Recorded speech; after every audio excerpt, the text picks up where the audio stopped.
Una nada. Mi amor. No, no necesitas. Cuando llegues allá va a salir el color.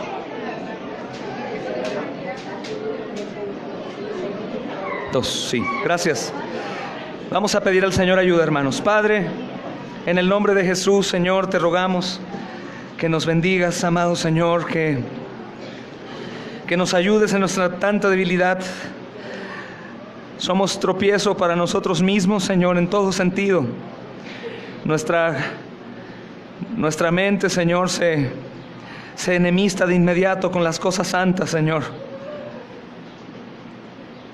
Amado Señor, nosotros buscamos lo nuestro, Señor. Podríamos pasar tiempo en cualquier otra cosa, pero con tus cosas, Señor, nos es gravoso.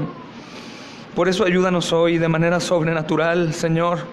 Actúa en aquel que esté cansado, en aquel que esté enfermo, en aquel que esté aburrido, aquel que no tenga fe, aquel que es nuevo en estas cosas, Señor.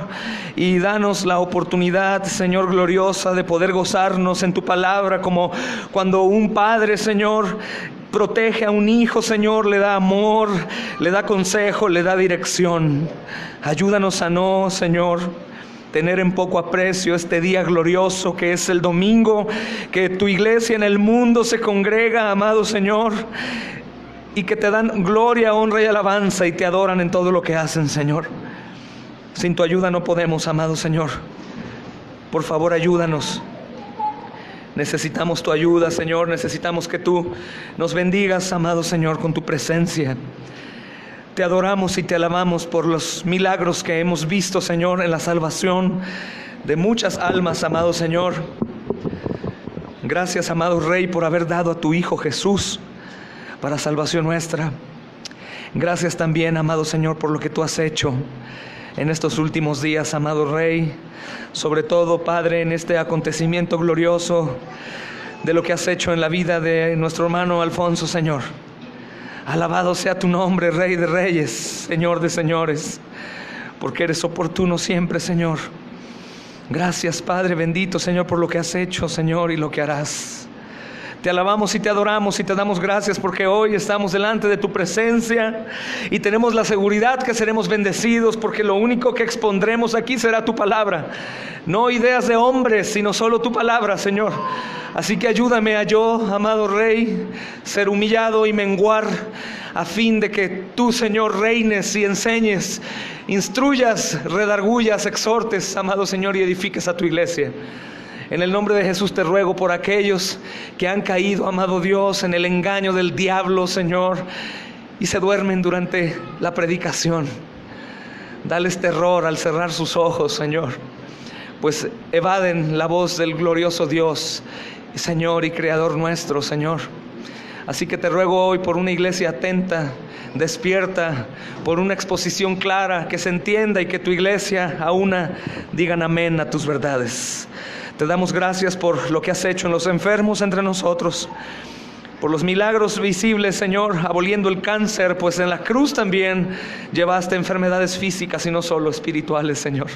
Te damos gracias, Señor, por el quebrantamiento de muchos corazones endurecidos que ya conocían de tu palabra, pero no conocían al Dios de la palabra. Gracias, Señor, por dar fuerzas al cansado, y gracias, amado Rey, por hoy permitirnos hacer lo más importante para nosotros hoy, que es exaltar tu nombre. Damos gracias por todo y en todo en Cristo Jesús. Amén y amén. Gloria a Dios. Estoy emocionado, hermanos, porque hoy nos acompaña mi hermano Poncho aquí. La mayoría de los que son miembros de la iglesia lo conocen, y los demás no, pero no importa, bástense en que estamos felices de tenerlo aquí. Gloria a Dios, hermanos. También por los que vienen por primera vez, es su casa, bienvenidos. Me da gusto ver el lugar de reunión a tope de hermanos. Gracias a Dios. Vamos a ir a lo de hoy. Vamos a abrir la Biblia, hermanos, en el Evangelio según la preciosa carta de los Hechos. Es el capítulo 7, hermanos. Entramos ya, si hacemos cuentas, estamos llevando un capítulo por mes.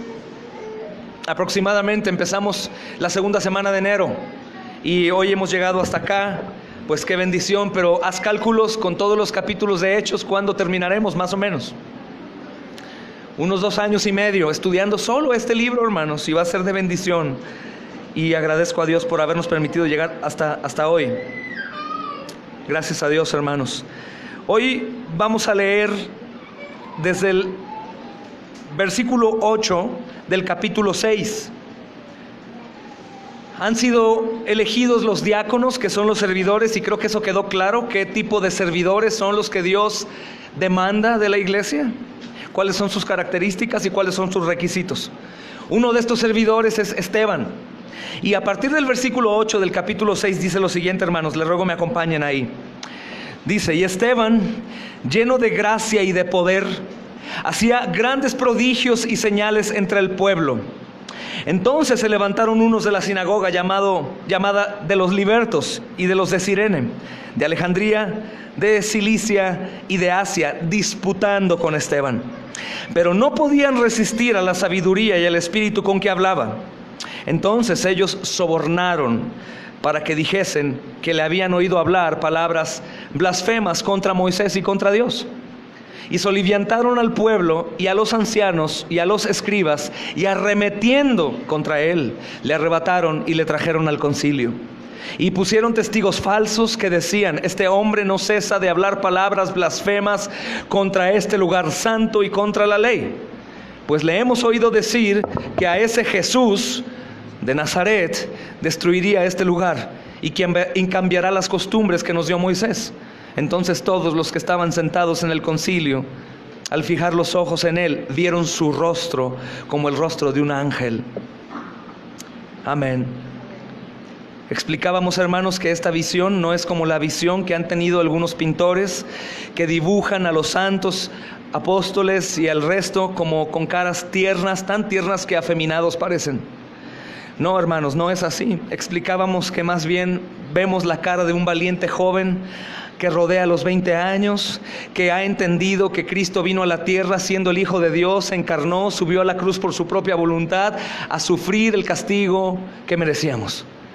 Él lo vio resucitado y lo vio subir al cielo, y él está tan convencido de esto, hermanos, que su fe está siendo manifestada por sus obras. Y él está con el rostro brillando porque creemos, hermanos, que Esteban sabe lo que le va a ocurrir, y porque tiene sus ojos puestos en Jesús. Y el poner los ojos en Jesús, obviamente, hermanos, que está lleno de gloria, hace que el rostro de cualquier hombre brille. Es un joven, hermanos, que está 100% convencido. Y aquí con Esteban, hermanos, sobre todo nos encontramos en un problema, porque Esteban puede ser tanto el identificador como el destructor de los falsos cristianos. El identificador, porque en la vida de Esteban, un hombre joven, podemos ver si una fe es verdadera o no, porque Esteban manifestó su fe por unas obras extremadamente radicales, hermanos. Él sabía con quién estaba y sabía qué le iba a suceder. Él sabe que estos mismos hombres son aquellos hombres que llevaron a muerte a Jesús, y él está predicando precisamente lo que ellos aborrecen, no para contender con ellos, sino para darles libertad por la palabra que está predicando. Pero sabemos cuál es la respuesta de ellos. Al no encontrar en Esteban ninguna mentira, ellos comienzan a levantar falsos, porque el Señor dice que son hijos del diablo, y el diablo es el padre de la mentira. Recuerden lo radical de esto, hermanos. Se trata de los hombres que durante miles de años han administrado las cosas de Dios. Se trata de los hombres que eran los portadores de la ley.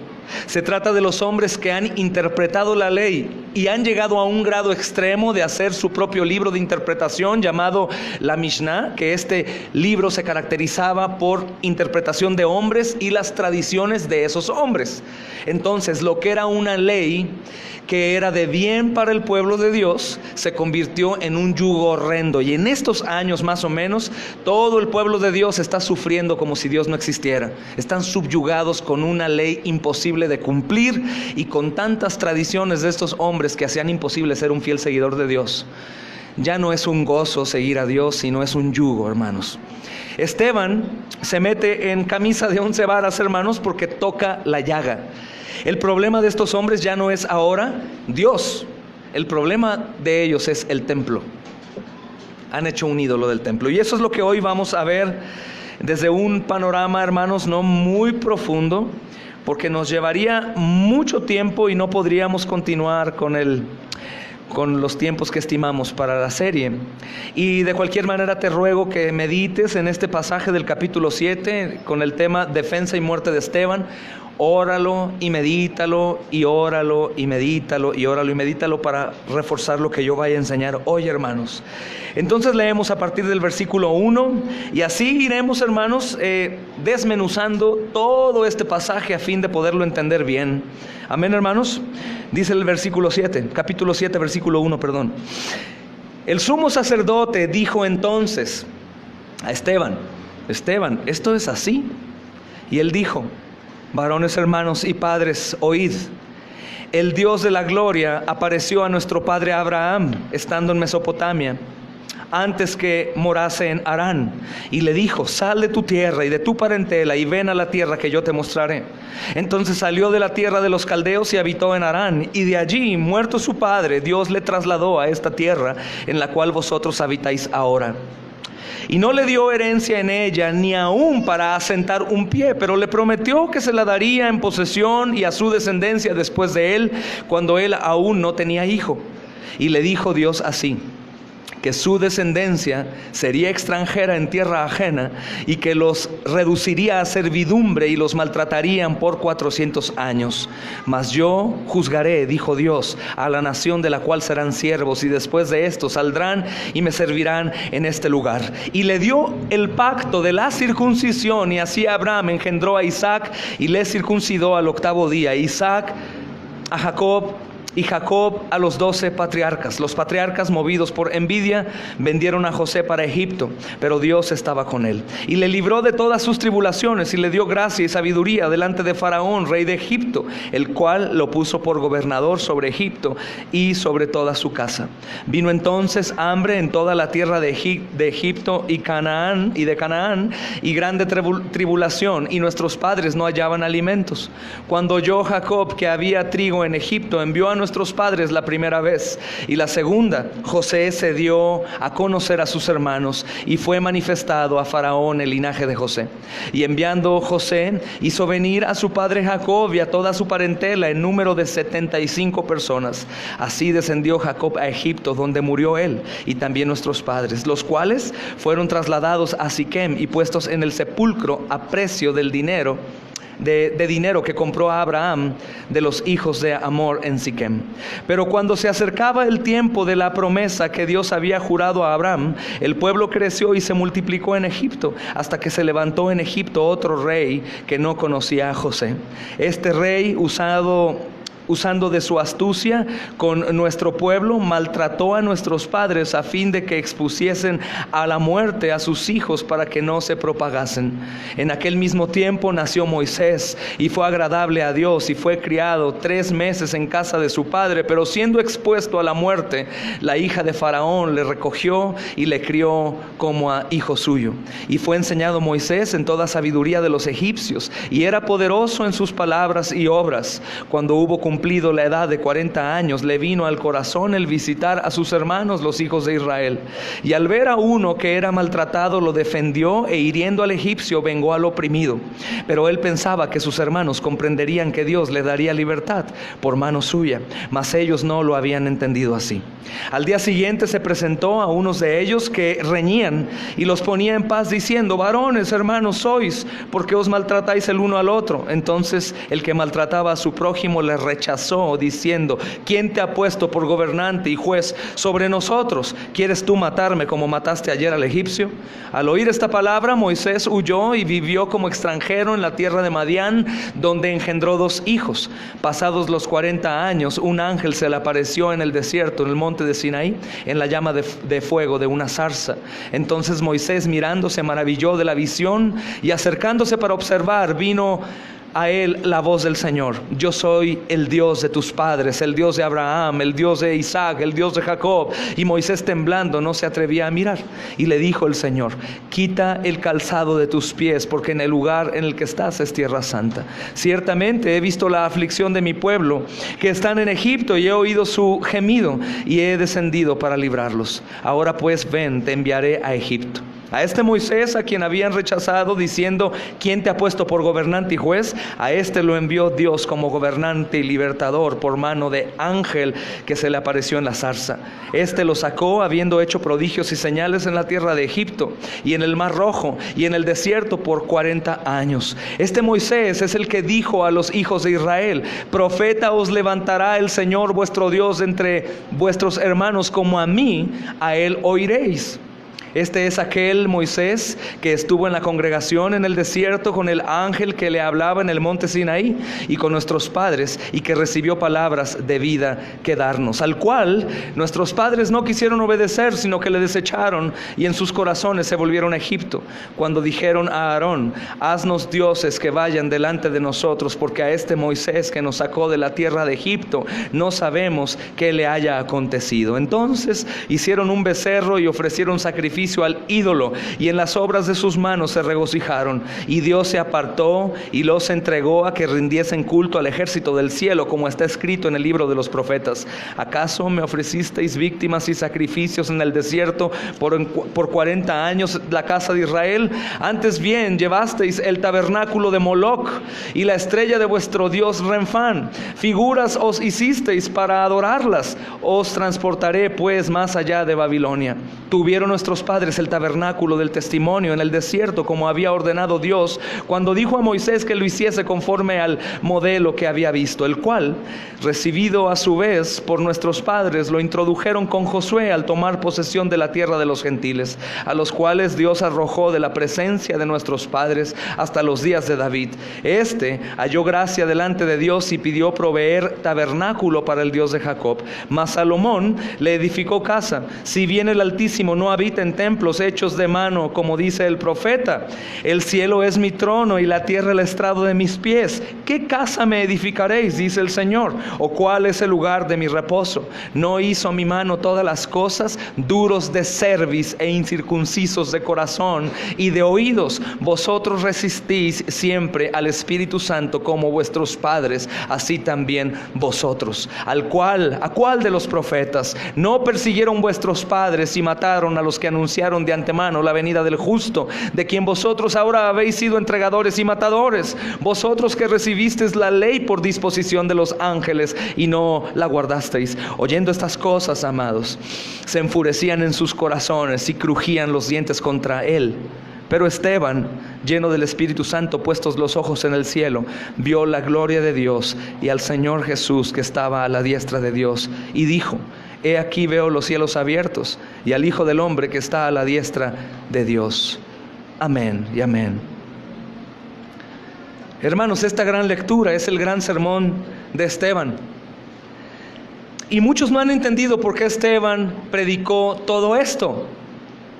Pero hay una respuesta, hermanos. Esteban no quería contender con ellos. Esteban quería que ellos despertaran, y predicó el evangelio, predicó la libertad y predicó el rechazo del pueblo de Israel durante todos estos años, mostrando a Cristo desde el Antiguo Testamento, hermanos. El título del sermón de hoy es Defensa y muerte por un sermón. Y eso es lo que vamos a estudiar, hermanos. Espero que Dios me ayude y podamos terminar, y te ayude a ti para mantenerte atento, hermanos. Vemos en la primera parte de lo que leímos, hermanos, la respuesta de Esteban al concilio después de que el sumo sacerdote le dijo: ¿estás diciendo esta verdad o esto es verdad lo que me dicen? Y le pide defensa, hermanos. El sumo sacerdote le dio oportunidad a Esteban que hablara, mas sabemos que es Dios dándole oportunidad a Esteban de hablar para mostrar misericordia, recordarles la libertad que siempre ha ofrecido, y a fin de que los judíos que rechazaban a Dios no tuvieran excusa en contra de la libertad que fue ofrecida y ellos rechazaron. Hermanos, el sumo sacerdote mencionado aquí probablemente es Caifás, el mismo que presidió en el juicio del Señor Jesús, como vemos en Mateo capítulo 26, versículo 57.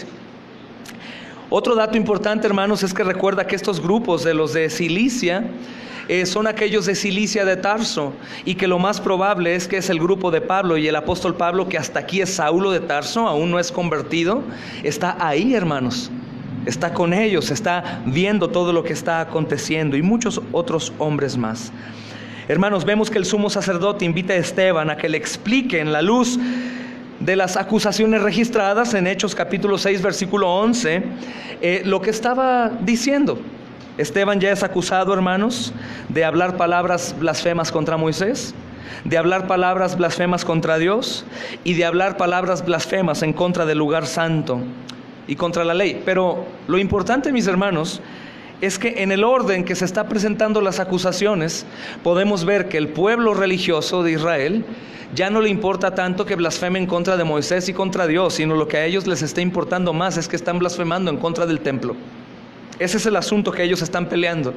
¿Recuerdas que platicaba el domingo pasado que algunos teólogos han llegado a decir que los apóstoles fueron cobardes en el sentido que jamás predicaron en contra del templo?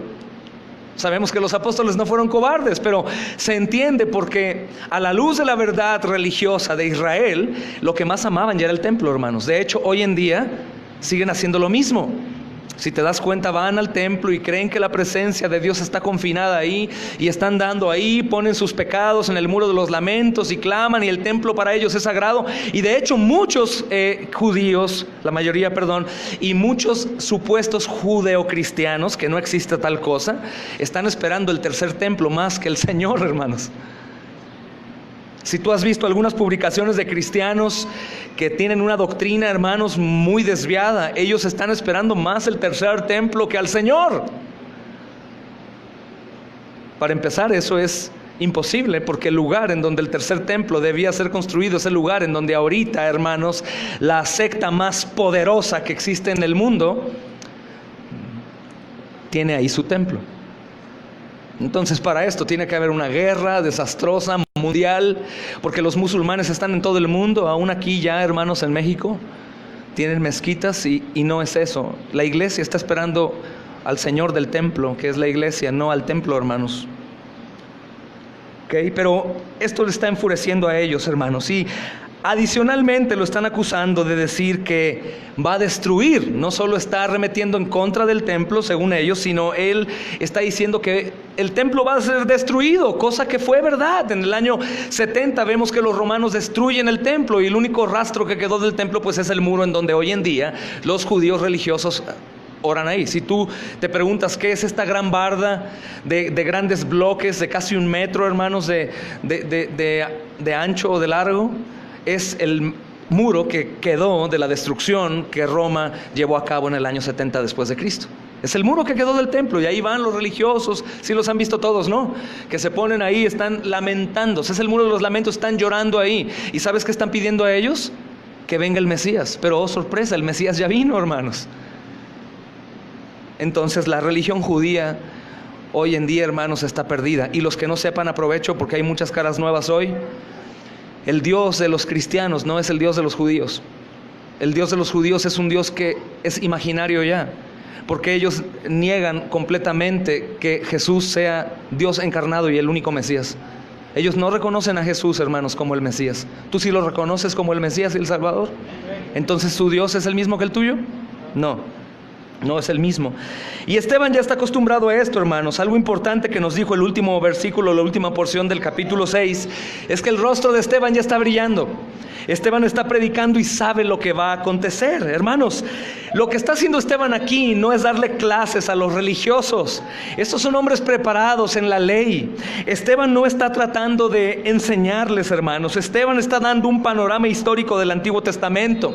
Pero este panorama histórico está indicando a alguien, a Jesús. Y está indicando a un pueblo que rechaza a los enviados de Jesús. Esteban, hermanos, está instruyendo al Sanedrín sobre puntos de la historia judía que ellos estaban desconociendo. Porque si los conocieran, obviamente estarían del lado de Cristo y del lado de los apóstoles, no en contra. Imagínate qué frustración que este pueblo judío ha estado esperando al Mesías miles de años. ¿El Mesías ya vino? Lo mataron, resucitó y subió al cielo, y ellos ahora siguen arremetiendo en contra de los seguidores del Mesías. El mensaje de los apóstoles hasta este momento ha sido: ustedes mataron al Mesías.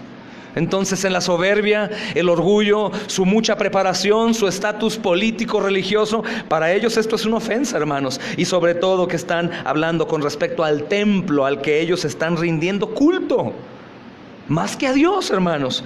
entonces esto no es algo grato, hermanos. Entonces Esteban, ¿qué hace? Bueno, voy a hablar en su idioma. A esto le llamamos predicación expositiva. La predicación expositiva, para que quien no sepa, hermanos, es completamente en contra o diferente a la predicación que hoy en día se escucha en muchas iglesias. Muchas iglesias, los predicadores hacen esto: hoy, amados, voy a hablar del arrepentimiento. Entonces toman todos los versos del arrepentimiento, los meten a una licuadora, los revuelven y hablan del arrepentimiento. El problema es que el arrepentimiento que ellos usan en todas las porciones de la Biblia no siempre habla del arrepentimiento que ellos se refieren. No siempre hablan de lo mismo. Entonces ellos hacen una predicación bíblica temática. Pero, oh sorpresa, no es lo que Dios quiere decir en todos los casos, sino es lo que el hombre quiere aprovechar. Saca de aquí el amor, hace una predicación del amor. Pero, hermano, es que en esta ocasión donde tú sacaste un texto del amor, Dios no está hablando del amor como tú estás hablando. ¿Sí me doy a entender? La predicación expositiva lo que hace es extraer las verdades de la Biblia en su contexto como Dios quería enseñarlo. Y Esteban es lo que hace. Recuerden que Esteban no tiene el Nuevo Testamento todavía. No tiene, hermanos, el Evangelio de Juan para hablarles de Dios en la persona de Cristo. Entonces Dios está usando el Antiguo Testamento para predicar el Evangelio en su contexto, y es algo que vamos a ver que es glorioso, hermanos. Esteban está enfatizando en estas cosas. ¿Qué está diciendo? Amados hermanos, les dice a estos judíos, Dios nunca ha estado confinado a un solo lugar. Ustedes tienen el hábito de rechazar a las personas que Dios envía, y Dios siempre ha mostrado el deseo de libertar. Ese es el tema en este sermón. Dios no está confinado. Dios ha enviado hombres y ustedes rechazan a los hombres que Él envía. Entonces esto realmente no es una ofensa, hermanos. Algunos llegan a decir, pues bueno, ¿qué esperaba Esteban? ¿Cómo se le ocurre irle a predicar a la doctrina romana, a un predicador enfrente de la catedral, que la doctrina romana es una herejía? ¿Cómo se le ocurre ir a predicar? Pues por eso lo mataron. ¿Para qué está predicando eso? Pero lo que hoy en día vemos, hermanos, de muchos predicadores que predican en contra del catolicismo romano, no es el Evangelio. No es el Evangelio, hermanos. Ellos están predicando un ataque furioso, loco. De hecho, hermanos, pedimos disculpas públicamente si algún católico romano nos ve. Nosotros o ellos no son del cristianismo bíblico. Aquellos que predican en contra de Guadalupe, de María, de los santos, y rompen esculturas y quieren, no sé, hermanos, predicar en contra del Papa y eso. Hermanos, eso no es el Evangelio. Perdón. El Evangelio no trata de los ídolos de los romanos. El Evangelio trata del Señor Jesucristo. Si nosotros predicamos en contra de Guadalupe, que es una invención de los españoles traída a México, si nosotros predicamos en contra del romanismo y todo eso, hermanos, servirá a la iglesia para cultura general, pero no va a dar vida eterna a nadie. Hay muchos predicadores que se quedan sin voz, hermanos, rompiendo ídolos en la plaza, ídolos de yeso, y te condenan. Hermanos, aunque el hombre no tenga ídolos y no sea un católico romano, de cualquier manera va al infierno si no tiene al Señor Jesús como Salvador. ¿Me explico? El problema no es lo que hacen, sino lo que no tienen o a quien no tienen. Entonces el mensaje del Evangelio habla de Cristo. Si tú predicas solamente a Cristo, te aseguro que los problemas que se ocasionen en contra de tu mensaje hacia tu persona serán por Cristo, no porque tú estuviste contendiendo con la gente. Porque no es lo mismo padecer por Cristo, por predicar a Cristo, que padecer por predicar un mensaje que lastima a las personas que piensan diferente a ti porque están espiritualmente muertas. Entonces el versículo del sermón de Esteban, hermanos, no es realmente una defensa. No está defendiéndose a sí mismo y no está atacando a los judíos. Si te das cuenta, hasta los últimos versículos es cuando él dice ustedes, duros de cerviz, pero no usa ni una sílaba en contra de ellos. No está usando la Biblia para contender, sino para traer libertad, para que ellos, a la luz de su conocimiento, digan, espérame, está hablando de nosotros sin hablar de nosotros. Eso es lo que Esteban quiere, hermanos. Y creo que Esteban obviamente se ha dado cuenta ya que el antiguo orden estaba pasando y una nueva orden venía. Tengo cuidado de decir lo que digo. Cuando digo una nueva orden, un nuevo pacto, no digo un plan B de Dios. El Señor no tiene planes B, siempre ha sido un solo plan. Aunque ha dado pactos distintos a su pueblo, todos los pactos son parte de uno. Amén. Esteban ya se ha dado cuenta, hermanos, que esos pactos que son parte del nuevo pacto estaban poniéndose a un lado en parte, y ahora vendría el nuevo pacto en la sangre de Cristo. Y esto, hermanos, se hace particularmente claro cuando Esteban les dice: Dios no está confinado ya al templo, el Señor está con todos en todo lugar, cosa que es dura para ellos. ¿Por qué? Porque recuerda que cada festividad judía los peregrinos iban al templo. Entonces imagínate el sufrimiento de mucha gente que estaba bien con Dios, que no tenía dinero para viajar. Imagínate las condiciones en las cuales ellos viajaban por ir a un lugar en donde únicamente ya creían que Dios se hacía presente. Es decir, ya no había un lugar en donde ellos pudieran tener una comunión santa con Dios, perfecta. Ellos se habían desviado en su mente, no era la idea para construir al templo, hermanos. Y Esteban está enseñando esto, no está defendiéndose, no está arremetiendo en contra de ellos. Esteban no quiere que lo maten, hermanos, aunque sabe que lo van a matar, pero no es su deseo morir. Él no se refiere a sus acusadores ni usando una letra, hermanos. No está atacando a los falsos testigos y a los incrédulos, aunque así vemos en la Biblia que está refutando completamente sus doctrinas, pero está haciendo una defensa muy efectiva presentando únicamente la Biblia. La misma Biblia es la que está descuartizando a estos hombres, no Esteban, hermanos. No hablo esto para limpiar el testimonio de Esteban. Esteban es completamente limpio en Cristo, hermanos, sino para que entendamos que la Biblia no me está exhortando a debatir afuera con gente incrédula. Antes de debatir y antes de ofender, sobre todo los que en Facebook se la pasan atacando, hermanos, a otros, recuerda que el llamado no es primero defender, sino proclamar. Con la defensa no vas a salvar a nadie. Mejor proclamemos el evangelio. Si Dios tuvo misericordia de ti, ¿por qué no va a tener misericordia de los demás? Amén, hermanos. La defensa sirve para otra cosa, no para convertir a la gente. Entonces, hermanos, lo que Esteban está diciendo aquí, que es repugnante para ellos, es que se está abriendo la posibilidad de que no únicamente los judíos sean de Dios, sino toda la gente. Y eso para los judíos, que son en su mente la élite, los únicos, los ungidos, es muy duro, hermanos. Dice un comentarista teólogo de apellido Bruce, dice: un sermón como este no fue para nada calculado para obtener un perdón del Sanedrín. No es la defensa de Esteban, más bien es una proclamación del cristianismo puro como una forma de adoración. Imagínate que un joven, hermanos, que ha renunciado a las actividades religiosas, se para delante hoy de todo el Concilio Católico Romano en el lugar en donde ellos se reúnen. Él no viste como ellos, él ya no habla como ellos, se para y les da una clase de toda la doctrina que ellos conocen. Esto es lo que está pasando. Él dice del versículo 2 al 8: varones, hermanos y padres, oíd, el Dios de la gloria apareció a nuestro padre Abraham.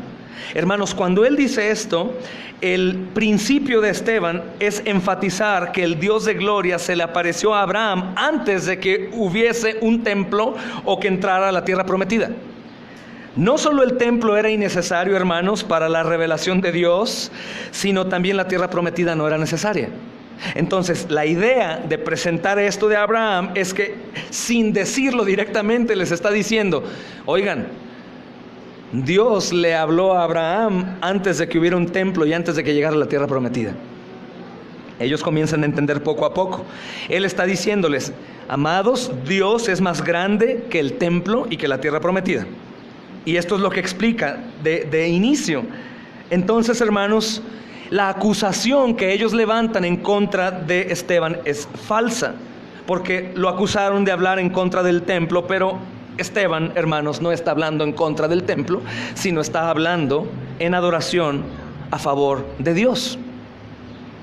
Y si nos damos cuenta, la primera porción, hermanos, del sermón de Esteban es una sola línea.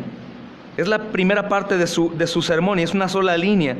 Y es que el Dios de Israel, el Dios de Jacob, hermanos, el Dios nuestro es un Dios peregrino.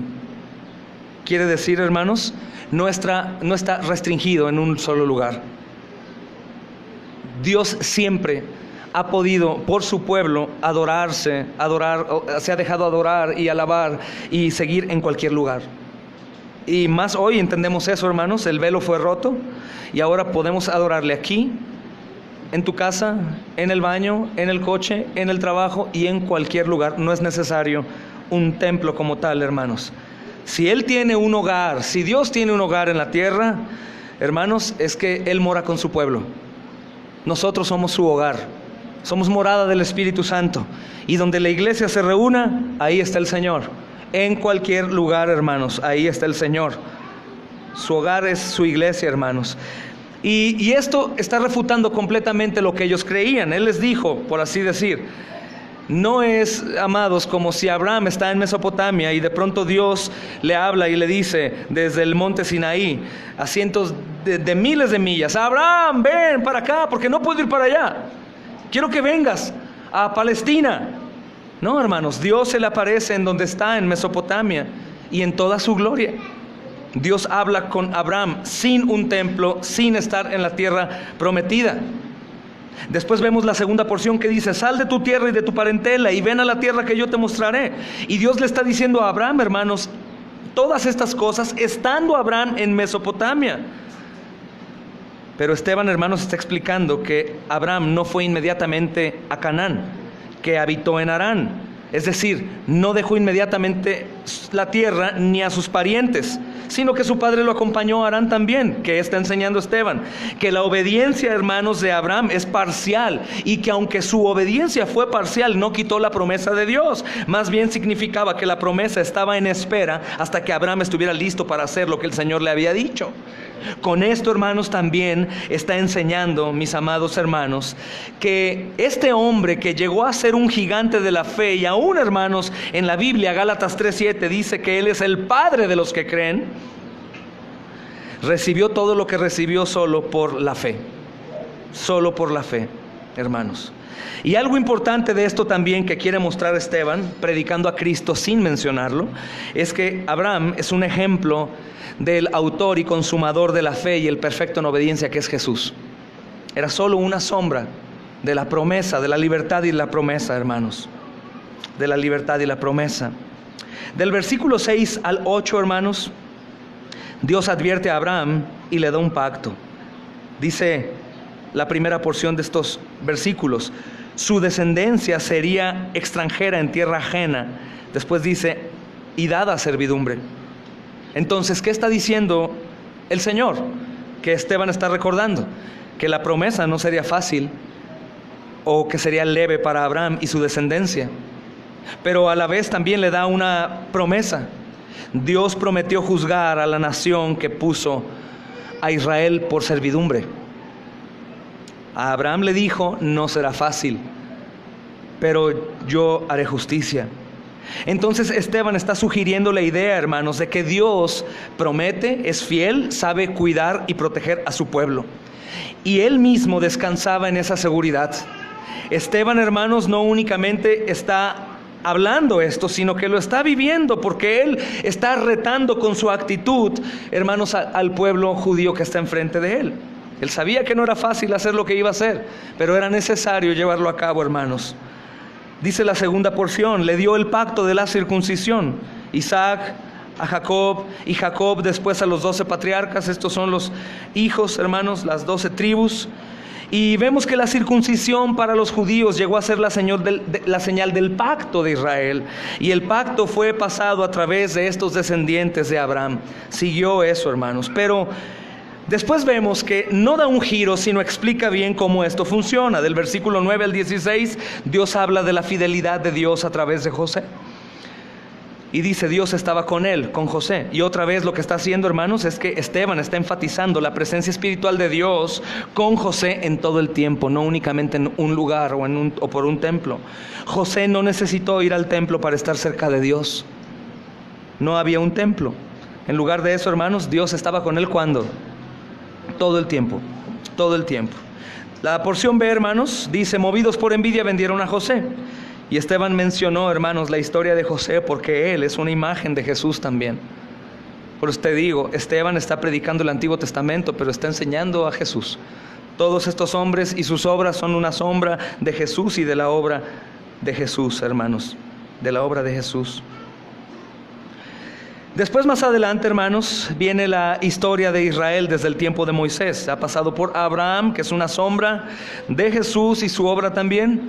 Pasa por José, que es una sombra de Jesús y su obra también, y ahora va con Moisés. Dice: pero cuando se acercaba el tiempo de la promesa que Dios había jurado a Abraham, el pueblo creció y se multiplicó en Egipto, hasta que se levantó en Egipto otro rey que no conocía a José. Este rey, usando de astucia con nuestro pueblo, maltrató a nuestros padres. ¿Te das cuenta? Se va cumpliendo la promesa, a fin de que se expusiesen a muerte a sus niños para que no se propagasen. En aquel tiempo mismo nació Moisés, que fue agradable a Dios y fue criado 3 meses en casa de su padre. Pero siendo expuesto a la muerte, la hija de Faraón le recogió y le crió como a su hijo.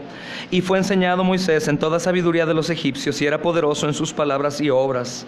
Entonces, hermanos, está diciendo que Moisés, en el tiempo que nace Moisés, hermanos, dice, y nos indica que Moisés también era una sombra de Jesús. ¿Por qué? Porque Moisés fue favorecido por Dios desde su nacimiento y fue preservado en su niñez, al igual que Jesús. Y al igual que Jesús fue agradable a Dios sin tener templo o las costumbres de la religión institucional. Moisés es una sombra de Jesús también. ¿Por qué es una sombra de Jesús también? Porque dice esta porción que Moisés era poderoso en palabras y obras.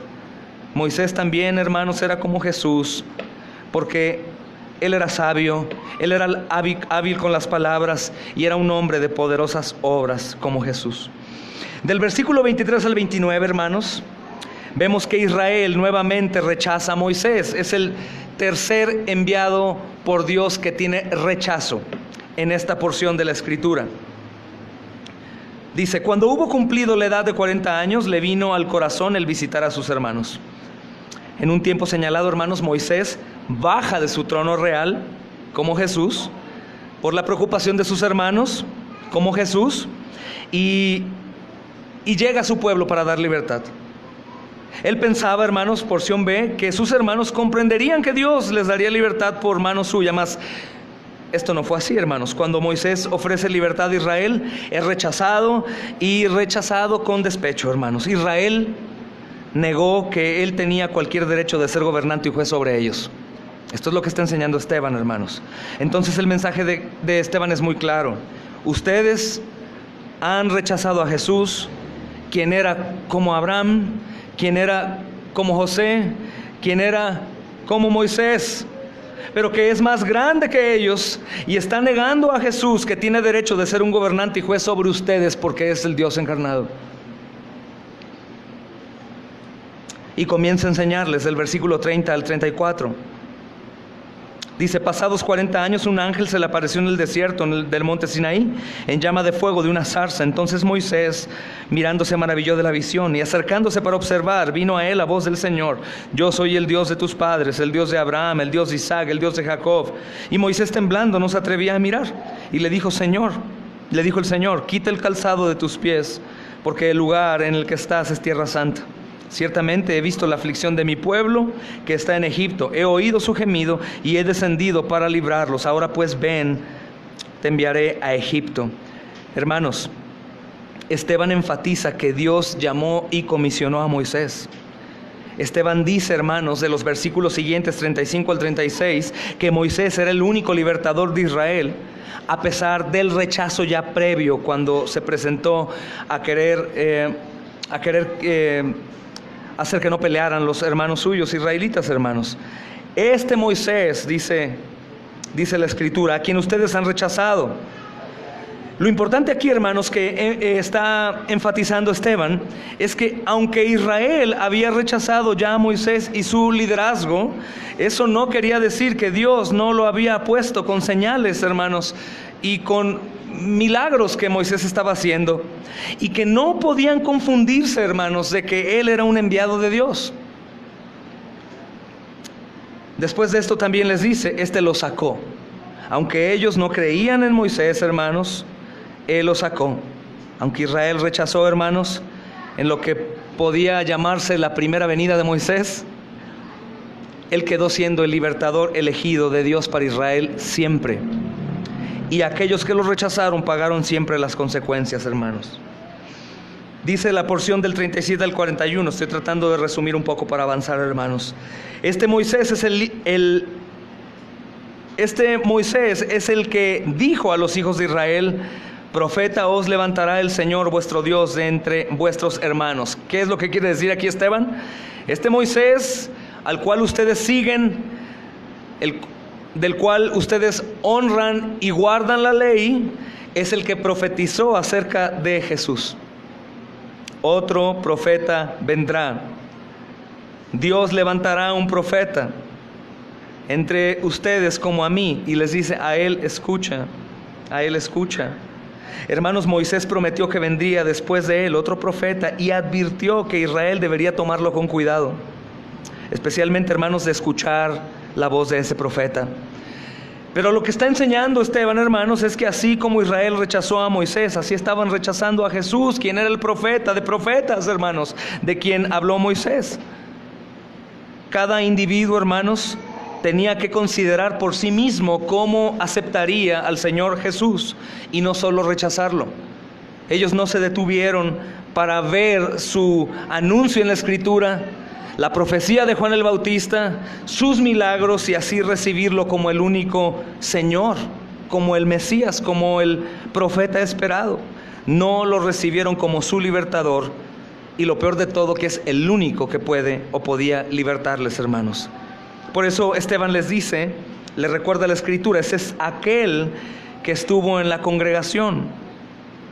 Este es aquel que recibió palabras de vida. Moisés, hermanos, como Jesús, guió a la congregación del pueblo.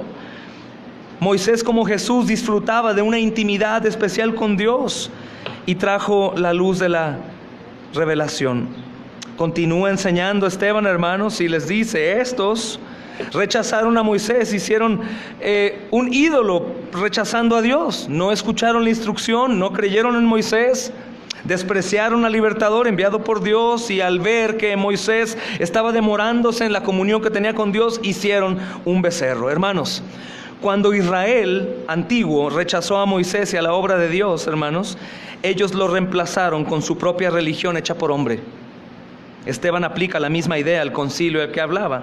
La frase, hermanos, en la obra de sus manos se regocijaron, es especialmente muy significativo, porque lo que está diciéndoles Esteban es que así como el pueblo de Israel antiguo rechazaron a Dios y levantaron un becerro, les dijo: ustedes también están adorando al templo.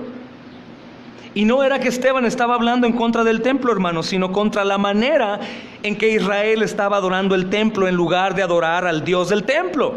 Igual, hermanos, que Israel había adorado un becerro en el desierto, así ahora adoraban ellos el templo. ¿Y sabes qué? Hoy en día se sigue rechazando a Dios de la misma manera. ¿Cuántas religiones no conoces que adoran los templos? ¿Cuántas religiones no conocemos, hermanos, que adoran las esculturas hechas por manos de hombres, que tocan y se soban, o cortan un pedacito de una cruz y lo llevan como si fuera bendición? O llegan al templo y ahí son transformados en hombres que aman a Dios, pero salen y ya no, confinando ahí a Dios, hermanos, como si Dios fuera tan pequeño y sin poder como para estar ahí. Del versículo 42 al 44, hermanos, vemos la respuesta de Dios al rechazo repetido de sus mensajeros. Y dice: y Dios se apartó y los entregó a que rindiesen culto al ejército del cielo. Esto es importante, hermanos. Dios los entrega a que rindan culto al ejército del cielo. Ya no es su engaño, ya no es su tradición, ya no es que Satanás les susurre y que son engañados por la herencia que tienen desde sus abuelos, sino que Dios los entrega. Dice el apóstol Pablo en una de las cartas a los tesalonicenses: por cuanto no recibieron el amor de la verdad, Dios les da un poder engañoso para que crean la mentira. Imagina, ya no es el diablo, ya no eres tú, ya no es el hombre, ya es Dios dando un poder engañoso a fin de que crean la mentira. Y después dice: por cuanto no amaron la verdad. Hermanos, si en todo este tiempo estos judíos religiosos no han creído, no es del todo porque ellos no quieran o no lean o no tengan una escritura. Es porque Dios los entregó y les dio espíritu de estupor. Esto es increíble. Dios los tiene cegados y ellos no pueden ver la gloria de Dios manifestada en Cristo Jesús, hermanos.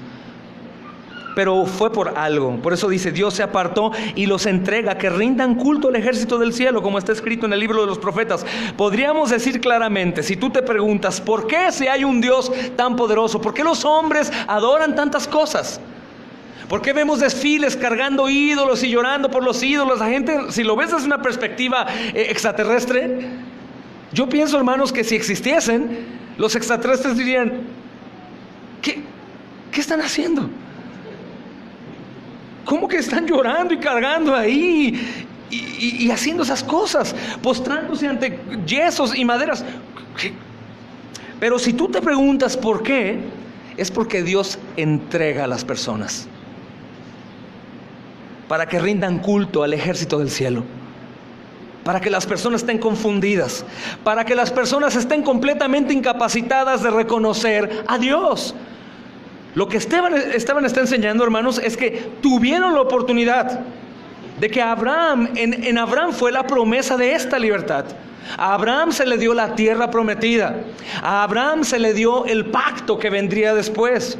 Después vemos que José, hermanos, haciendo una figura de Jesús, también es rechazado por el pueblo de Dios y vendido por sus hermanos, menospreciado, hermanos, y es esclavizado. Sufre como Jesús también. Pero a fin de cuentas, y a pesar de todo, Dios trajo libertad, única libertad, al pueblo por José. Después vemos que viene Moisés. Moisés, hermanos, vive una vida de sufrimiento, y más cuando se entera que no es un egipcio, sino es un hebreo, y es rechazado por los hombres también, aunque él terminó siendo su único libertador. Y ahora vemos a Jesús, hermanos, que es el perfecto Hijo de Dios, Dios encarnado, viene a la tierra, los hombres lo rechazan, pero aún así él viene a ser el único libertador.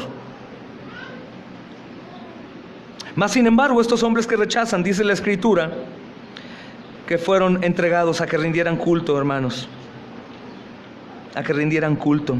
La última porción de este sermón, hermanos, del Antiguo Testamento, dice del capítulo 44 al 50, aun cuando Israel rechazó a Dios, todavía tenía el tabernáculo y después el templo. Dice, tuvieron nuestros padres el tabernáculo del testimonio en el desierto, como había ordenado Dios cuando dijo a Moisés que lo hiciese conforme al modelo que había visto, el cual, recibido a su vez por nuestros padres, lo introdujeron con Josué al tomar posesión de la tierra de los gentiles, a los cuales Dios arrojó de la presencia de nuestros padres hasta los días de David. Este halló gracia delante de Dios y pidió proveer tabernáculo para Dios, el Dios de Jacob. Mas Salomón le edificó casa. Si bien el Altísimo no habita en templos hechos de mano de hombres, como dice el profeta, el cielo es mi trono y la tierra el estrado de mis pies. ¿Qué casa me edificaréis?, dice el Señor. ¿O cuál es el lugar de mi reposo? ¿No hizo mi mano todas las cosas? Tuvieron nuestros padres el tabernáculo, Salomón edificó la casa. Hermanos, el punto de Esteban es que la presencia del tabernáculo o el templo, que les recordaba que había un Dios creador y gobernante y libertador, no los constriñó, no les rompió el corazón, no los frenó de rechazar a Dios y a sus mensajeros, ni aún teniendo un recordatorio. Hermanos, hoy vemos que ni aun que algunos traen amuletos de crucifijos o algunas otras imágenes, eso no los refrena ante el adulterio, la idolatría, la borrachera, los celos, la ira, la contienda, el robo, la fornicación. Lo mismo, aunque ellos tenían el templo, hermanos, y tenían sus cosas, estos hombres continuaban igual. No fueron contristados, hermanos, y rechazaron a Dios y rechazaron a sus mensajeros también. Del versículo 51 al 53, que es a donde quería llegar, hermanos, vemos cómo ahora Esteban aplica el sermón. Y es aquí en donde las cosas cambian, hermanos. Y es importante recordar esto, porque puede aplicar para nosotros. Puede aplicar para nosotros. ¿Por qué, hermanos? Porque muchos de nosotros, muchos cristianos, hermanos, hoy en día, aunque no lo reconocen, pero hoy probablemente lo reconocen, piensan que el único lugar en donde se puede adorar a Dios, alabar y estar bien con Él es en el lugar de reunión. Que el único lugar, hermanos, en donde vienen al encuentro con Dios es en la iglesia. Porque el resto de la semana viven vidas, hermanos, como si no conocieran a Dios.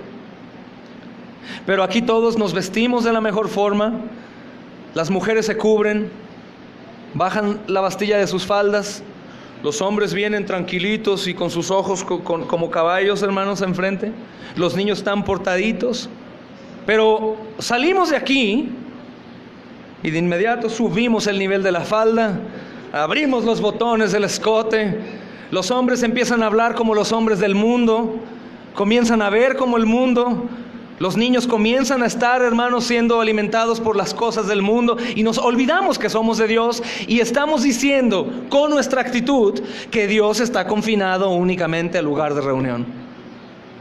Nos disfrazamos. Aquí no maldecimos, aquí no odiamos. Sería muy raro ver aquí, hermanos, que empecemos a murmurar, a chismear de alguien, a adulterar, pero salimos de aquí y sucede lo contrario. Eso también es confinar en nuestra mente a Dios en un solo lugar. Aquí somos cristianos y allá afuera no somos cristianos. ¿Alguno de ustedes ha hecho eso sin querer? Claro, hermanos. En las mentes y vidas de algunos hoy en día, hermanos, pareciera que Dios vive solamente en la iglesia. Ojo, porque sé que algunos hermanos de inmediato se defienden. No, yo oro con Dios en mi casa, muchos sí. Pues es que confinas a Dios únicamente a tu oración. Porque cuando dejas de orar y alguien te molesta, o algo sucede, o algo pasa, o el pecado está enfrente, caes y se te olvida que Dios está. Hermanos, lo que está tratando de enseñar en la última porción del sermón de Esteban, es decir, aunque ustedes tenían el tabernáculo y aunque ustedes tuvieron el templo, ustedes seguían igual.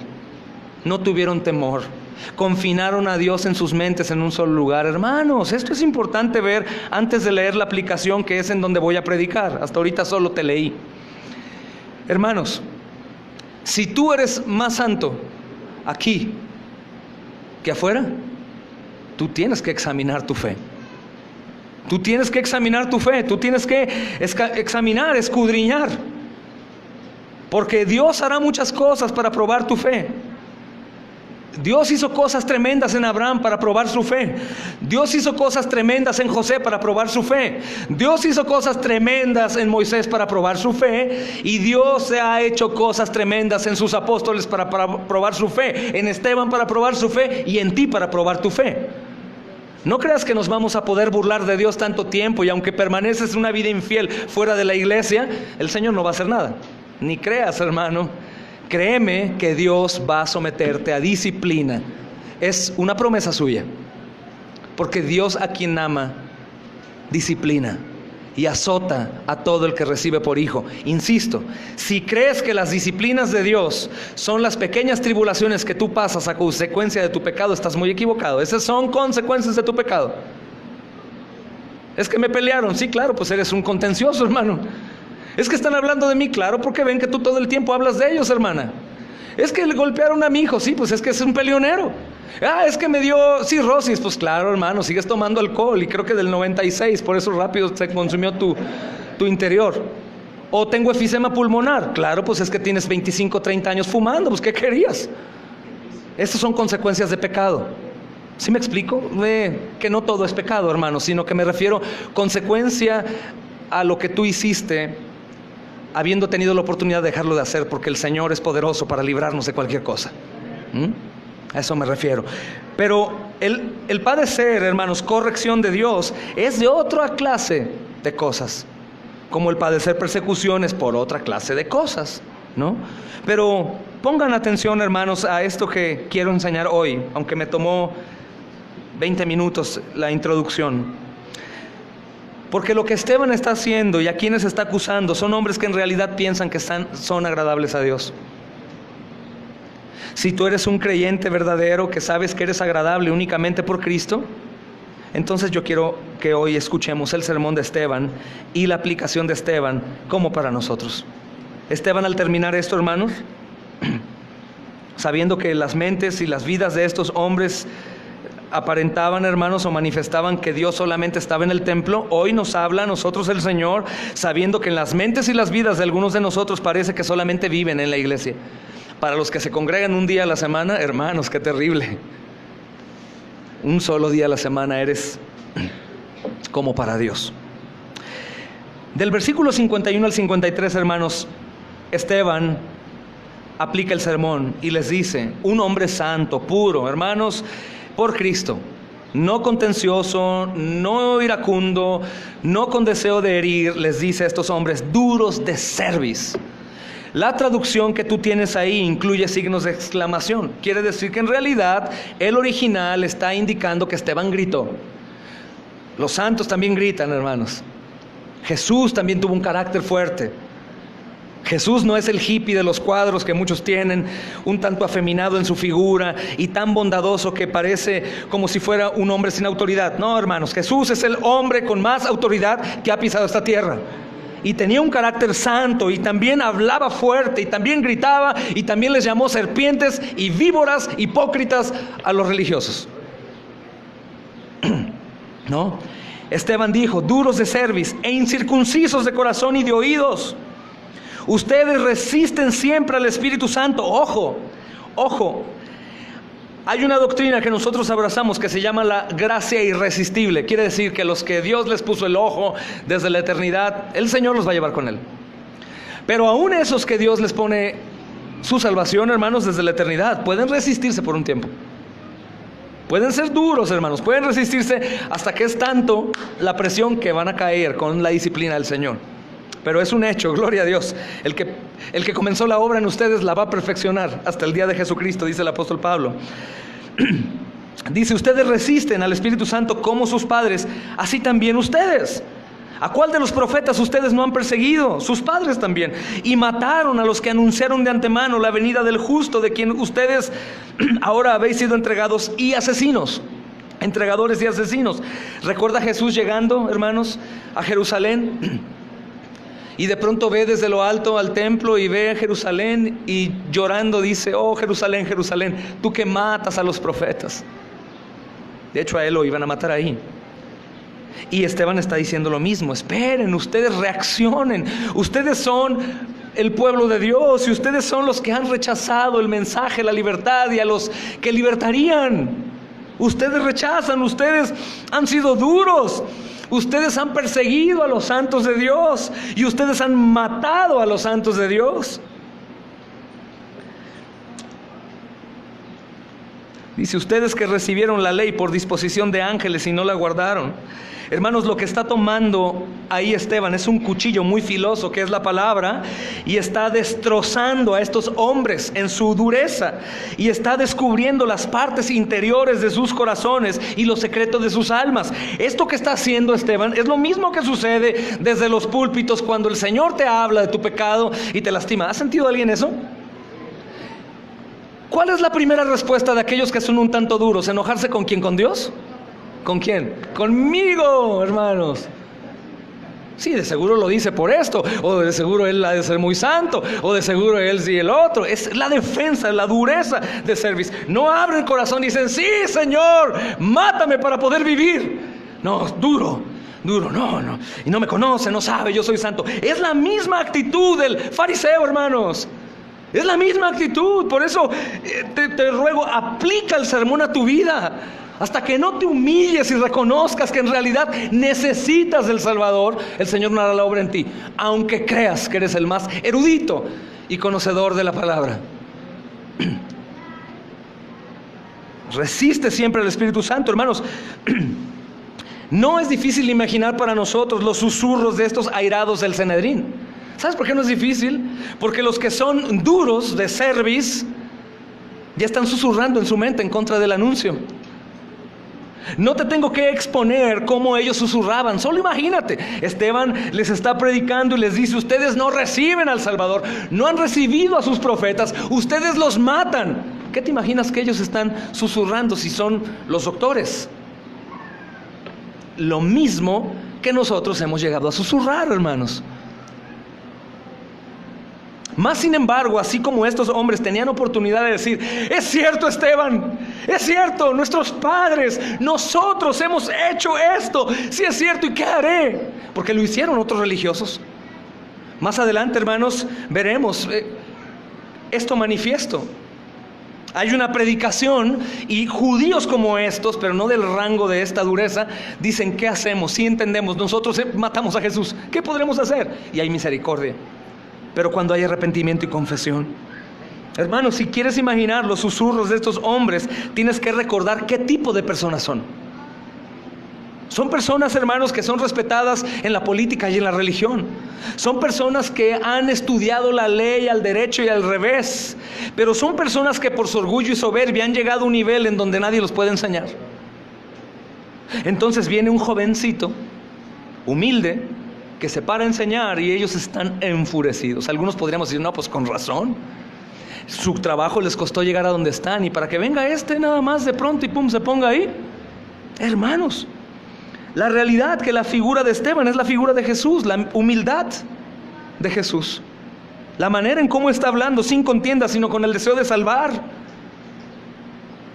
Y estos hombres están tan airados, hermanos, mientras que la lección de historia de Esteban tenía un propósito bueno. Ellos le torcieron por defenderse, por no aceptar su condición. E insisto, no hay arrepentimiento, no hay salvación, hermanos. Y estoy seguro que Esteban vio esto y él sabía que estaban rechazando a él cuando el mismo Dios lo había enviado. Imagínate la mente de Esteban. Está predicando la misericordia de Dios, enviando a sus escogidos para libertad, el rechazo y la persecución siempre. Y ahora Esteban está predicando. Recuerda que Esteban no sabe como tal lo que va a pasar, hermanos. Es un hombre como tú y como yo. Pero él empieza a predicar y empieza a tomar sentido. Dios ha enviado sus mensajeros son asesinados por ellos. Esteban ya sabe lo que va a suceder. Probablemente sí sabía que se enfrentó a hombres perversos, pero tal vez no había digerido, hermanos, qué iba a suceder. Es como si Esteban se predica a sí mismo de pronto y dice: oh, ya entendí, ahora soy uno como los que acabo de predicar, y estos hombres van a continuar duros y me van a dar muerte. Tremendo, hermanos. Es decir, va a suceder de nuevo lo que ha sucedido antes. Pero aún así, dice el pastor Charles Spurgeon, hermanos, Esteban tomó el cuchillo filoso de la palabra y destrozó esos pecados del pueblo y descubrió las partes interiores de su corazón y los secretos de sus almas. Él no pudo haber dado un sermón más escrutador, con mayor intrepidez, aun si hubiera tenido la aseguranza de que ellos le agradecerían por ello. El hecho de que su muerte era segura no tenía otro efecto en él que el de hacerlo más celoso. Es decir, hermanos, Esteban vio la respuesta de estos hombres y lo único que le estaba provocando a él no era temor, sino más celo, porque a fin de cuentas sabía que iba a morir. Duro de cerviz e incircunciso de corazón, hermanos.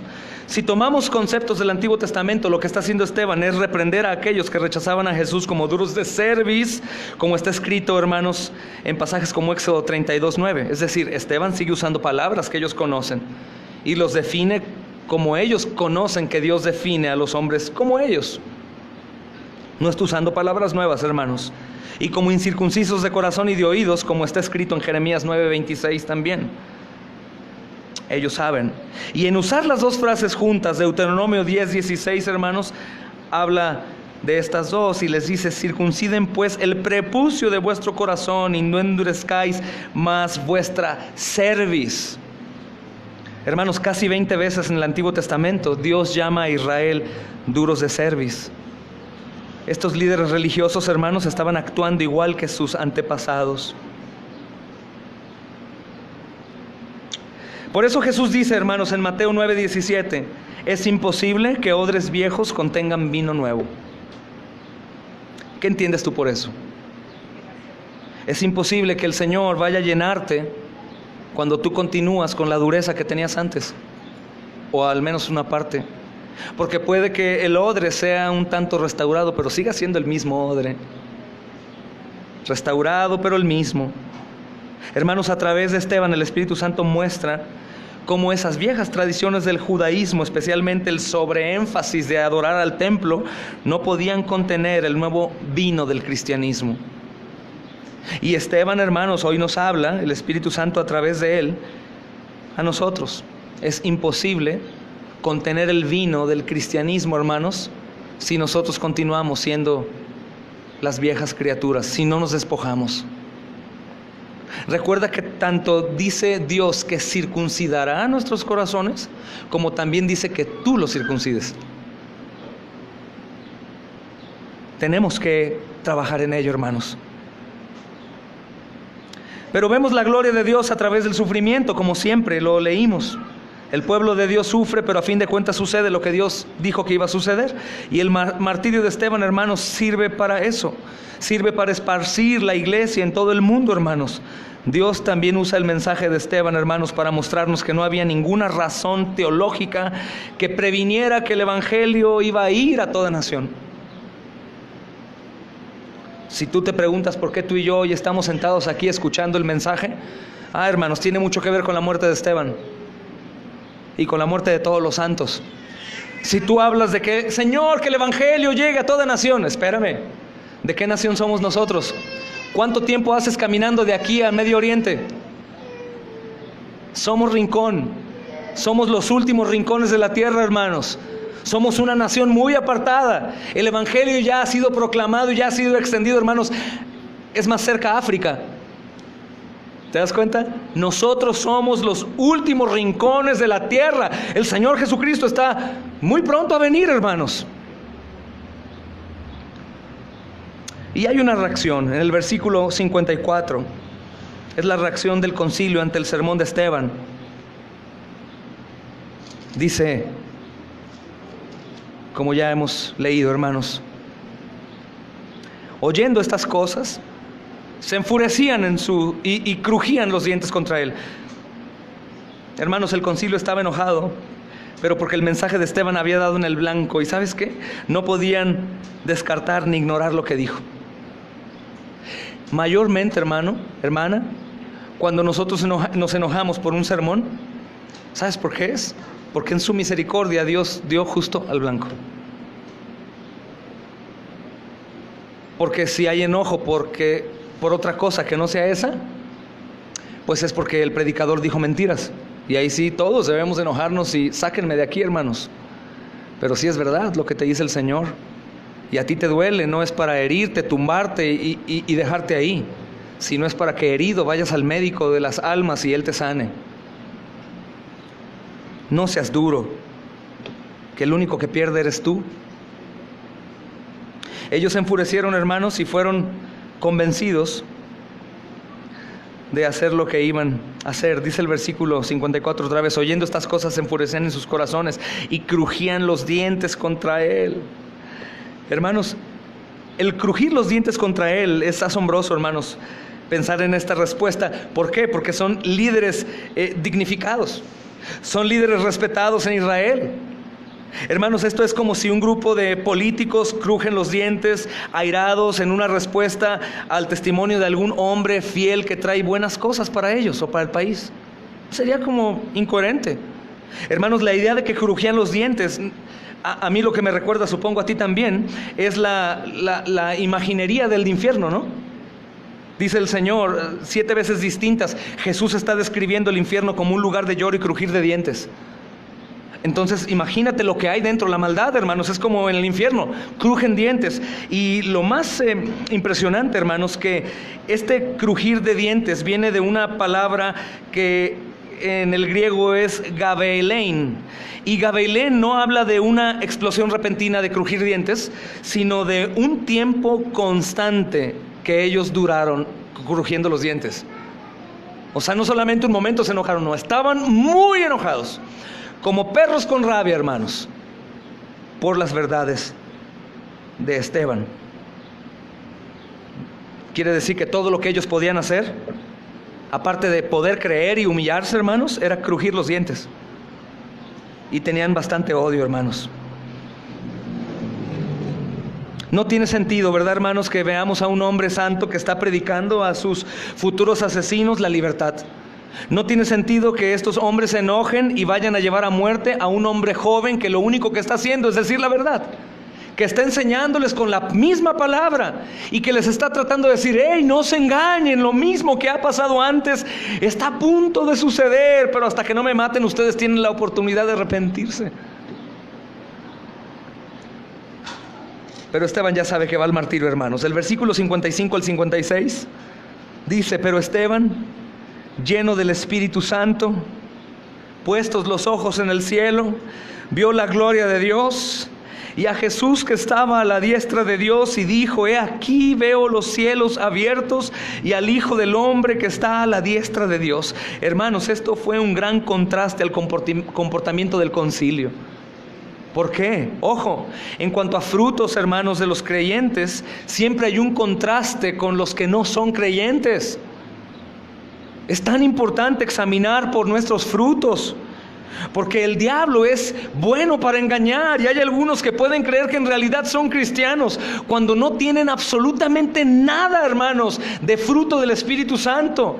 Con una nada, hermanos, explotan y crujen dientes. Con cualquier cosa caen en odio, en rivalidad, en celos, en contienda, en murmuración, y aún así creen que son del Señor. Mira el contraste de estos hombres religiosos que se sentían parte del pueblo de Dios especial y único, y ve la respuesta de este hombre que es despreciado y desechado delante de ellos. Este hombre actúa con amor y se llena de gozo en el momento de la peor tribulación de su vida, mientras que los otros hombres que están recibiendo el favor de Dios están crujiendo los dientes. Entonces, el hecho de que Esteban es lleno del Espíritu Santo muestra varias cosas. Muestra su valor, muestra sabiduría para predicar, muestra su amor de morir por otros, hermanos, de morir a manos de aquellos que Él les está dando el antídoto, su paciencia, su bondad, y manifiesta su fe salvífica por las obras que está haciendo. La fe de Esteban es la fe de Abraham, la fe de Esteban es la fe de José, la fe de Esteban es la fe de Moisés. La fe de Esteban, hermanos, pues es la fe que es Jesús, el autor y consumador de la fe. La fe no es barata, los frutos y la gracia no son baratos. La fe del Señor Jesús y los frutos del Señor Jesús, hermanos, son evidentes. No hay fruto, no hay vida, hermanos, en el árbol. No hay fruto, arrepiéntete y dile al Señor que te ayude. El Señor es fiel y justo para perdonar, hermanos. Hay una traducción de J.B. Phillips que tiene un punto aquí especial. Dice: Esteban, lleno en todo su ser con el Espíritu Santo. Esta traducción de nosotros dice: pero Esteban lleno del Espíritu Santo. Y esta traducción es bonita. Lleno en todo su ser con el Espíritu Santo. Y creo que eso es lo que debemos perseguir, ser llenos en todo nuestro ser, hermanos, aún en medio de ese acontecimiento espantoso. Dice la siguiente porción: vio la gloria de Dios y a Jesús que estaba a la diestra de Dios. Hermanos, es muy difícil describir exactamente lo que vio Esteban, y creo que es una ofensa dibujarlo como en algunas iglesias que hacen la pintura y el Dios Padre tiene barba blanca, el Dios Hijo está triste y los ángeles con trompetas. No, hermanos, no creo que sea así. Pienso que no podemos ni imaginar cómo vaya a ser ese momento, y lo que vio Esteban fue algo increíble, hermanos. No podemos decir si esto fue una visión personal o un tipo de ventana al cielo. No sabemos si los que estaban ahí, algunos vieron también ello, pero lo que sí sabemos, hermanos, que Esteban lo percibió.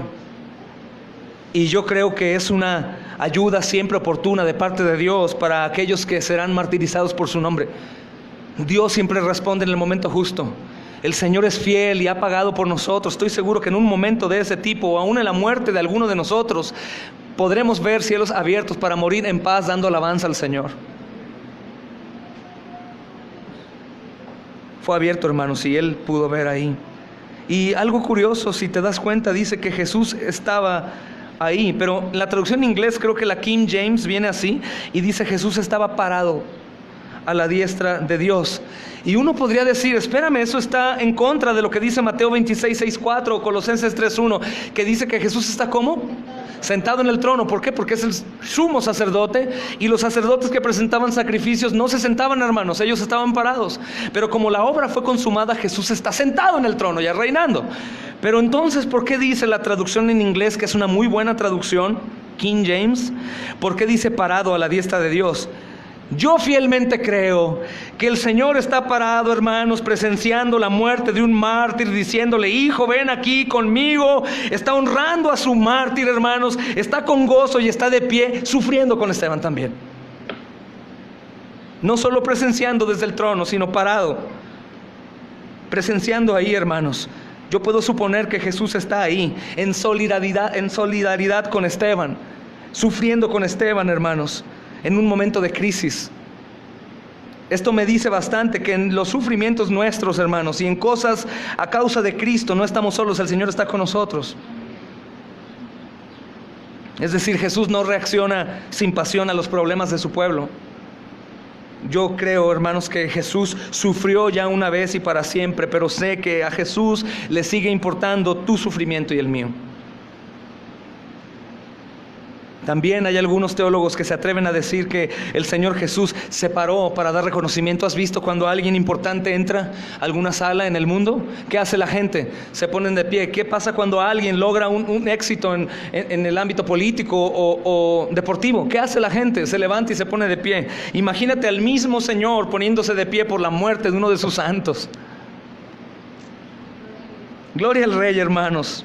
No tenemos a un Señor sordo ni ciego ni frío como nosotros. Tenemos a un Dios que especialmente se ocupa de nosotros y sirve a su iglesia, hermanos.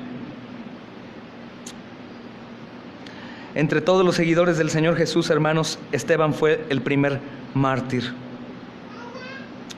Jesús dijo en Mateo 10:32, hermanos, ya voy a terminar, sean pacientes: a cualquiera pues que me confiese delante de los hombres, yo también le confesaré delante de mi Padre que está en los cielos. Hermanos, si queremos explicar un poco más esta acción de Jesús como hombre, podríamos ver a un Jesús lleno de gozo, de poder. Cuando hable de gozo, de una sonrisa, no te imagines a una pintura de un hombre débil, no, imagina siempre a un Jesús tan poderoso que los ángeles poderosísimos se postran delante de él.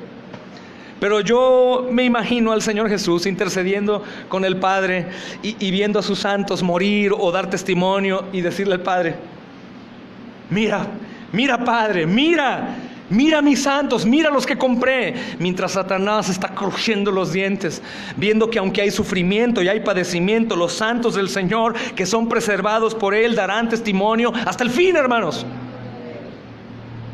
Y eso es una aseguranza, digo, si algunos no lo hacen es que deben de examinarse, porque si el Señor dice que su gracia salva, el Señor dice que su gracia restaura, cambia vidas, el Señor dice que su gracia va a preservar a los suyos hasta el fin.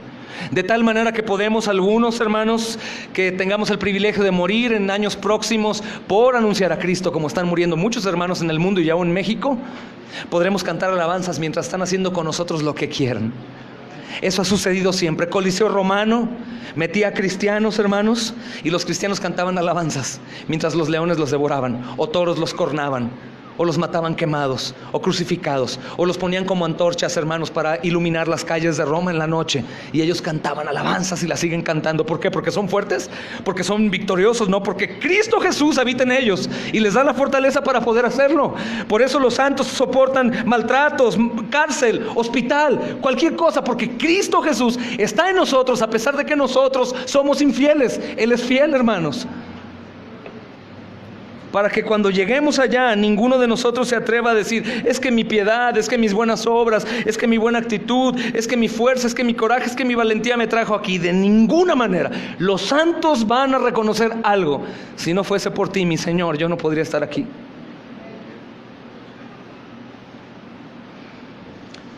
Hermanos, el Señor Jesús quizás también se paró para pedir el caso de Esteban ante el Padre, como te digo, asegurando de que aunque fuera encontrado culpable Esteban, y tú podrías decir: pero Esteban, ¿cómo culpable? Si miren dónde está. Hermanos, Esteban era culpable desde que nació. Yo creo que el Señor Jesús, mis amados hermanos, esto me da gozo, temor, humillación, tristeza, no sé, hermano, porque sé que aunque yo sea un pastor, o tú seas un evangelista, o una misionera, o tengamos la familia moralmente hablando más bonita de todo el universo, y todo lo demás, y sonriamos muy bien, y cantemos muy bien, y leamos, y finjamos y todo, vamos a llegar delante del Dios perfecto, y nos vamos a sentir que no deberíamos estar ahí. Y yo creo que también el Señor Jesús, hermanos, se levantó a abogar como un abogado no se sienta, ¿verdad? ¿Has visto en un tribunal qué hace el abogado cuando te defiende? Se pone en pie. Y yo creo que Jesús se puso en pie también para pedir en el caso de Esteban ante Dios el Padre. No porque él piense que el Padre no se va a acordar de Esteban, pero quiere asegurarse de que su obra de abogado, intercesor, salvador y rey, hermanos, es eficaz por cada uno de sus santos. Y podemos imaginarnos al Señor Jesús parado delante del Padre asegurando de que aunque Esteban era culpable y merecía castigo, él sería encontrado justo y galardonado en el cielo por el sacrificio de Jesús. Así que cuando alguno de ustedes tiene temor por la maldad que aún hay en su corazón, pero han creído en Jesús y tienen siempre arrepentimiento por sus obras, y tú te preguntas, ¿pero qué voy a hacer si Dios sí sabe lo que he hecho todavía hoy? Y si hoy muero atropellado, maldiciendo antes de morir, ¿qué va a pasar? Voy a ser tomado allá como culpable porque maldije antes de morir. Mi amado hermano, la sangre de Cristo Jesús, así como el pecado no se lava con lejía, una vez que la sangre de Cristo te ha rociado, jamás nadie podrá lavarla. Y aunque tú no merezcas llegar a la presencia de Dios y vivir por la eternidad, Jesús te hace merecedor. Y llegaremos a lo mejor, Señor, yo no puedo estar aquí delante de tu presencia, pero ahí está Jesús. Como lo digo antes, este es tu archivo lleno de maldad, de pecado, de adulterio, de pornografía, de odio, de celos, de contienda, de enemistades, de idolatría, de todo, hermano. Pero has creído en Jesús y te has arrepentido. Está Jesús a un lado, el Padre le dice, este es tu archivo. Y a nosotros nos da el de Jesús, como si hubiéramos vivido una vida como Jesús, cuando no, hermanos. Por eso la salvación por obras es imposible, porque nadie podría ser tan justo como para lograr el cielo, solo Jesús. ¿Qué vas a hacer tú si no has creído aún de la manera bíblica? Hermano, arrepiéntete. Mi amada, arrepiéntete.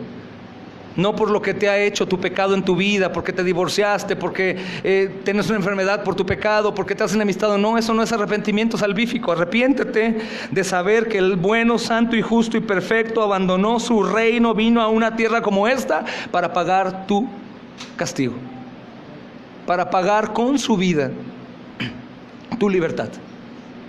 ¿Y qué tengo que hacer? ¿Preguntas? Cree en que Jesús es el único y suficiente Señor y Salvador. Créelo con todo tu corazón. ¿Y qué más hago? No te preocupes, tú no haces nada, Él lo va a hacer todo si en realidad has creído. Si no has creído en realidad, te darás cuenta que no habrá fruto en tu vida. Es porque no has creído en realidad.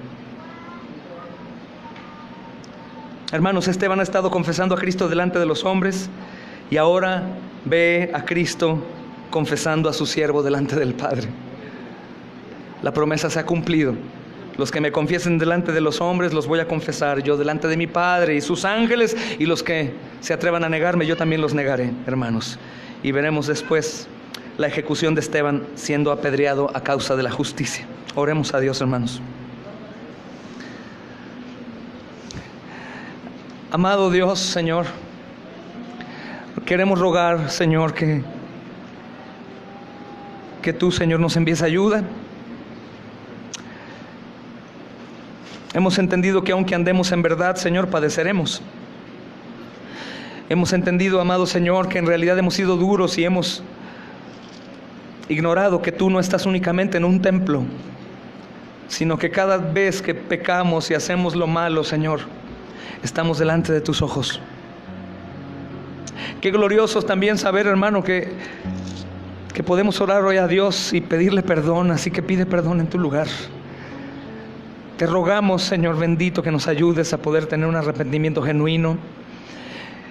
Señor, queremos cumplir a la gran comisión todos aquí y no avergonzarnos ni en las escuelas ni en los trabajos. Y si acaso, Señor, algunos de entre nosotros pierden sus trabajos por anunciar tu nombre para salvación de las almas y antes exaltación de tu nombre glorioso, alabado sea, Señor. Te damos gracias porque tu palabra es viva y eficaz, y sé que hará la obra aún y a pesar de mí, Señor. Te pido por aquellos que están cansados y cargados y que no encuentran salida, Señor, y que se preguntan por qué, Dios. Que ellos recuerden tus palabras, que en el mundo tendremos aflicción, pero aún eso confiemos.